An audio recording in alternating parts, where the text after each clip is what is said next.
To start off, on the left hand side of the engine compartment you have your expansion tank and pressure cap. The expansion tank system is needed because as coolant heats up, it expands. So there needs to be a location where the expanded coolant can go to.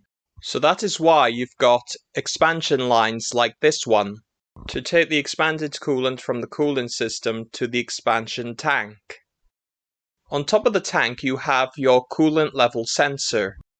The sensor is used to tell the driver if the coolant level in the expansion tank is too low. To the right of the tank you've got your pulsation damper. Now this damper is used to reduce the noise of the pulsating fuel returning to the fuel tank.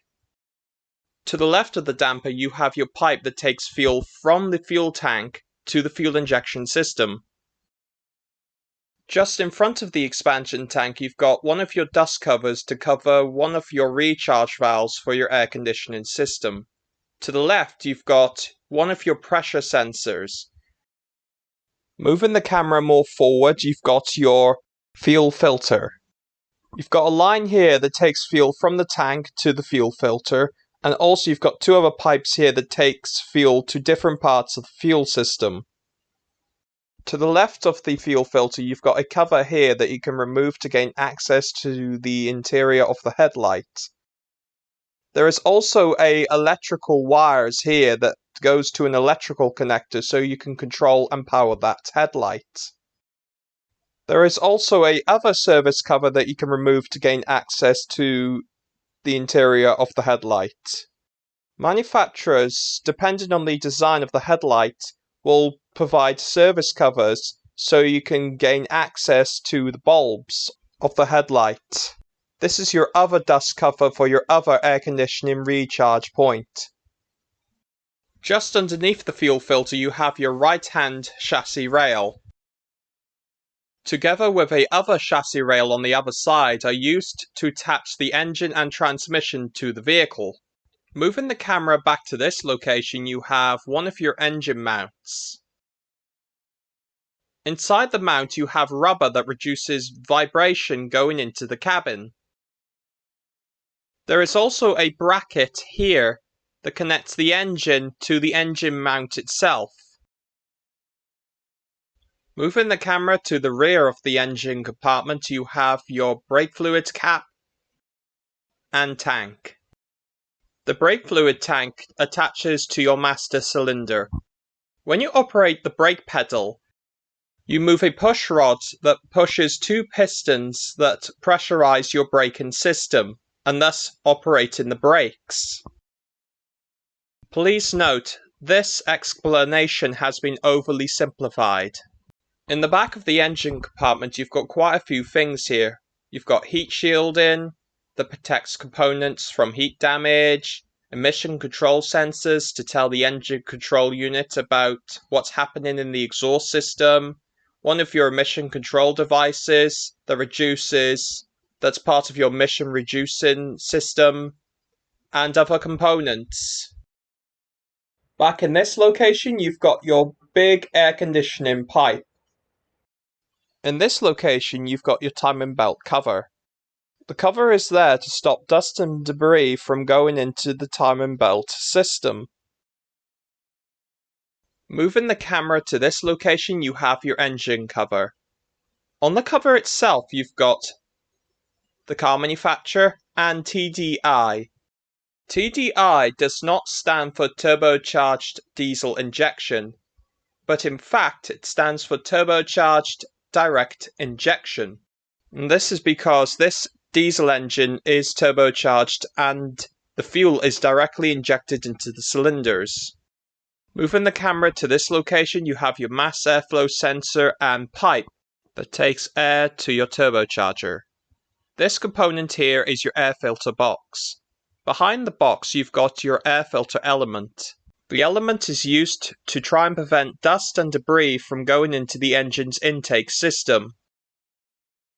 Just behind your battery blanket, you've got your 12-volt battery. Now this cover should be on the positive post, so I'm just going to move that to fix the issue. The reason why you have a cover that covers your positive terminal is to prevent accidental short circuit. Now this is one of your grab handles that are used with another grab handle to lift the battery out of the vehicle. Behind the two handles you have your magic eye. Behind the magic eye you have your negative post and battery monitoring sensor. In cars with a start-stop system, there needs to be a lot of parameters that the computer needs to be happy with for the start-stop system to operate normally. So that's why you've got a battery monitoring sensor. Moving over here, you've got your cover that covers your power distribution box. If you were to remove the box, you would have fuses and relays. Underneath this metal plate, you've got your engine control unit. To remove the engine cover, you pull up where I am pulling up. You have 4 fasteners consisting of the dowel and grommet system to hold down the engine cover. This component here is your high pressure fuel pump. In this engine, your timing belt is used to drive several other different components like your high pressure pump. So inside this cover you would have your timing belt that drives your high pressure pump. Also on the pump you have your 2 pipes that are part of your fuel system and other components. In this EA288 diesel engine, instead of using an air-to-air intercooler, instead you use an air-to-water intercooler. One of the advantages of using an air-to-water intercooler is you're minimizing the pipe needed in the air intake system. You can also see one of your dowels here that engages with one of your grommets on the engine cover. Moving the camera here, you have your intake manifold. Moving the camera up, you have your fuel rail.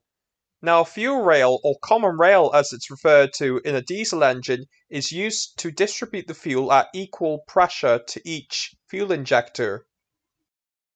There are 4 pipes from the rail that feed each of your fuel injectors.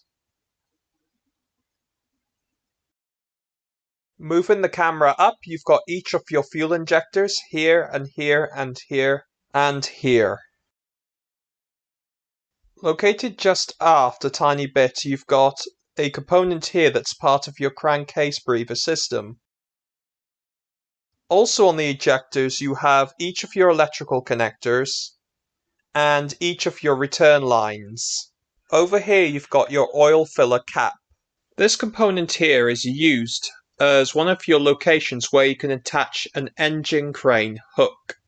Looking down in this location, you have one of your drive shafts, differential housing, 2 transmission selector cables, and anti-roll bar. To put the engine cover back on, it's easy. The reason why manufacturers have engine covers is it not only gives the engine bay a cleaner look, but it also is used for pedestrian protection. Thank you very much for watching my video, and goodbye.